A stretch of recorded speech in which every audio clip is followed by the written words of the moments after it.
বিপদে পৰিচালিত হৈছে, মাক দেউতাকৰ সপোন শিক্ষকসকলৰ সপোন নিৰ্মাণ কৰিছে। এইখিনি আজি এই শুভ দিনৰ শুভ মুহূৰ্তৰ পৰা তোমালোকৰ যদি কাৰোবাৰ আছেও তোমালোকে সেইখিনি পৰিত্যাগ কৰি একোজন সুনাগৰিক হিচাপে সমাজত প্ৰতিষ্ঠিত হ'ব বুলি আশা কৰিছো। ঠিক কৰাজনে তোমালোকৰ পৰা একো নিবিচাৰে, ঠিক কৰাজনে তোমালোকৰ পৰা বিচাৰে যে তোমালোকে এজন ভাল মানুহ হোৱা। তোমালোকক চাই যাতে শিক্ষক এজনে বুকুত হাত দি ক'ব পাৰে এইজন মোৰ ছাত্ৰ আছিল, এইজনে মই পঢ়াইছিলো, এওঁ আজি সমাজত সুপ্ৰতিষ্ঠিত হৈছে, ভাল ব্যক্তিৰূপে সমাজত প্ৰতিষ্ঠিত হ'বলৈ সক্ষম হৈছে।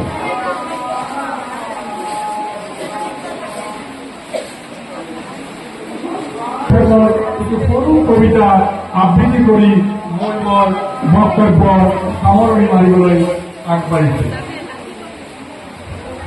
শিক্ষক বিলাই ভাল পায় তেওঁ, ভাগৰি নপৰালৈকে বিলাইলা, ঘড়ীৰ কটাৰ সৈতে বন্ধা জীৱনৰ ছন্দ, ঘণ্টা ধ্বনিৰ শব্দত সামৰি সুতৰি লয় সুখ দুখ মান অভিমান, হাঁহি কান্দন ও আক্ষেপ, প্ৰতিটো ঘণ্টাত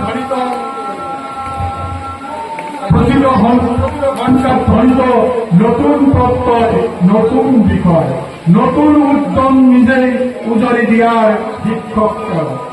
ধূপৰ ভয় সুবাহিত কৰে নিজক দাহন কৰি কলিতা তেওঁ, নিজে জ্বলি পহৰাই উত্তৰ পুৰুষৰ জীৱন, আন্ধাৰৰ পৰা পোহৰলৈ জনাকী পথৰ বিধ্বস্ত সাৰথি তেওঁ, বিলাই যাৰ একান্ত ভয়।